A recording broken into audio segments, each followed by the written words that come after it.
at those times when there was so much discrimination in our areas, it was hard to get people enthused into doing and developing our culture into the sport of golf.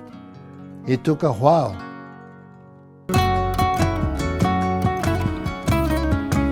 Because we had dances, we had camaraderie, we had developed a good friendship with everybody else. We had some Anglos coming and being with us. Hey, we broke the barrier. In Spanish, una amabilidad que tenemos todos nosotros en respetar uno a los otros, y ese es el modo de que podemos progresar. We learn to accept that we can be better citizens with our communities by being involved in a wholesome sport of golf.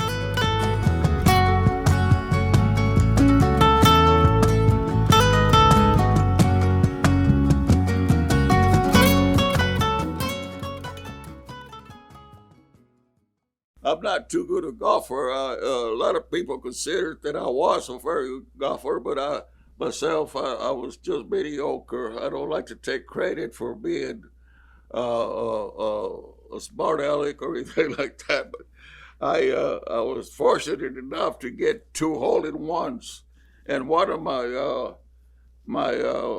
hole-in-ones was reported in the San Angelo Standard Times, where I played in a big tournament that the Pan American had. Hello, my name is Pete Gonzales. I just want to give you all some information as to how the Pan American became a golf club in San Angelo. I got started playing golf when I was maybe about 15 years old. I used to caddy at the San Angelo Country Club. I used to carry a golf bag for the members of the San Angelo Country Club. They would play, and then while they were playing, hitting their tee shots and so over there, me and my other friends would be swinging golf clubs. We picked up golf by just learning, by looking and playing yourself. Most of us, we played with maybe 1 or 2 golf clubs, and that's about it. We didn't have the means to buy a complete set of golf clubs. And when I was 17 years old, I was ready to go work for the Air Force. I asked my mom to let her sign this form for me. I'm going to go to the Air Force.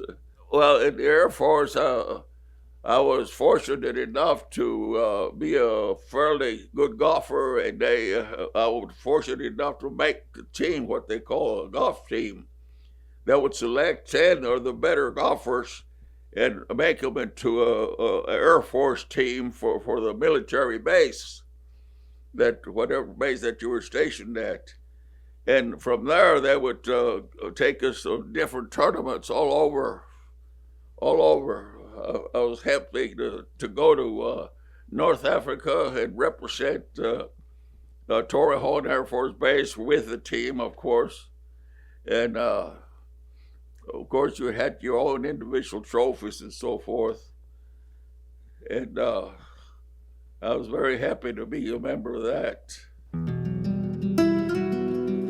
My name is Ernesto Martin Perez, and I was part of the members of the installation of the chapter here in San Angelo for the Pan American Golf Association in 1966.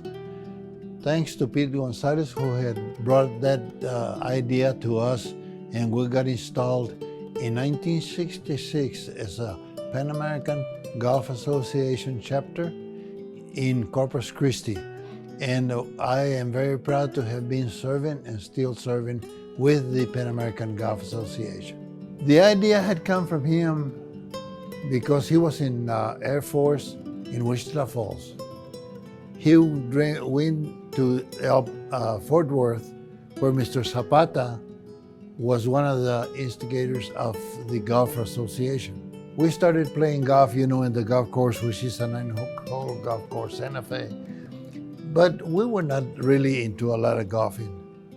But whenever they came, and Pete Gonzales and Cato Cedillo and the Salazars and the Ramirez, were involved in developing the golf more into our society, Mr. Gonzales encouraged us to make a club and develop the golfing techniques and the way to play golf and get our community more involved into that association.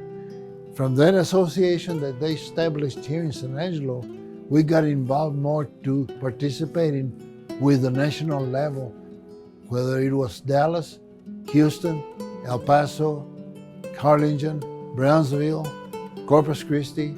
We had members there that guided us to be doctors, lawyers, and people that believed in golfing, and they instilled in us how to become better participants of the Pan American Golf Association.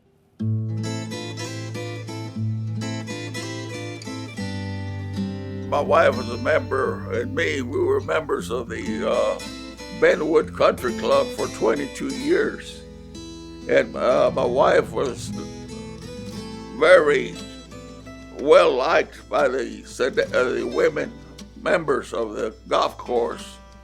They would call her to go play golf like summertime when it was nice to play. They would call her, and my wife would look at me and I would say, yes, go ahead. Go ahead. I used to babysit her mother that was sick, used to live with us. And my wife, as a result, she was a real good golfer, even though she lost her leg halfway down. She had an amputation of her left leg. Even with her prosthesis, she had a hole-in-one 2 or 3 months after her leg was cut off. She had a hole-in-one at a little town here called San Angelo Golf Course. On a par 3, she had a hole-in-one. Also, she had another hole-in-one in El Paso in a national golf tournament, Pan American Golf. When they found out that my wife we were having a beer there at the club, and they say, hey, Pete's wife had a hole-in-one, and they say, you know what that means? You need to buy a round. I said, okay, get your beer. So we were very, very well liked, and we were very happy to be part of the Pan American, be part of all these golfing groups that we had belonged to all over. How long were you married to? My wife and I were married for 64 years. We golfed together. We enjoyed ourselves a lot. We used to dance a lot. People used to have a ring around the roses, they used to call it. They'd give us in the middle of the floor, and we would put on a floor show for them, dancing. She was a great dancer. She was a beautiful lady, beautiful lady.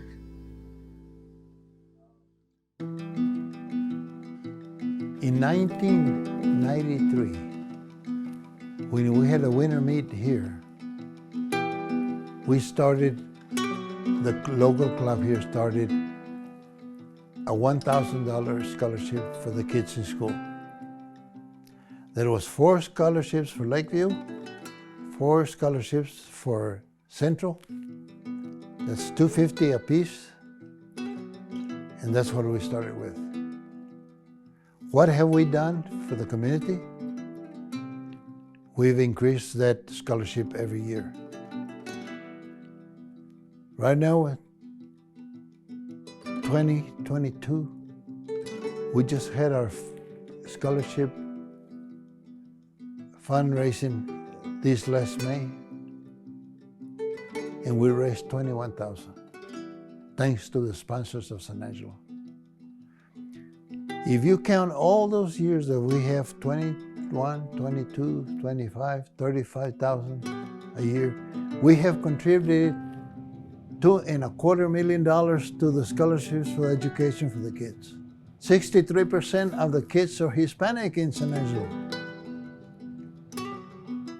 And we're doing the scholarship funds to help the education of our communities and to be better citizens for the United States.